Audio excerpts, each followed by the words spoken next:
ডিপ্লু ৰঞ্জন শৰ্মা অসম বিধানসভাৰ সদস্য নিৰ্বাচিত হোৱা ঈশ্বৰৰ নামত শপত খাই কওঁ যে বিধিৰ দ্বাৰা স্থাপনা কৰা ভাৰতৰ সংবিধানৰ প্ৰতি মই প্ৰকৃত বিশ্বাস আৰু নিষ্ঠা পোষণ কৰিম।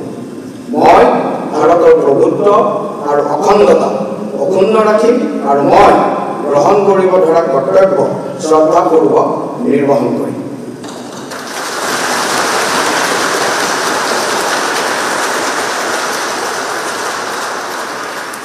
Next 3 নম্বৰ আছে মাননীয় সদস্য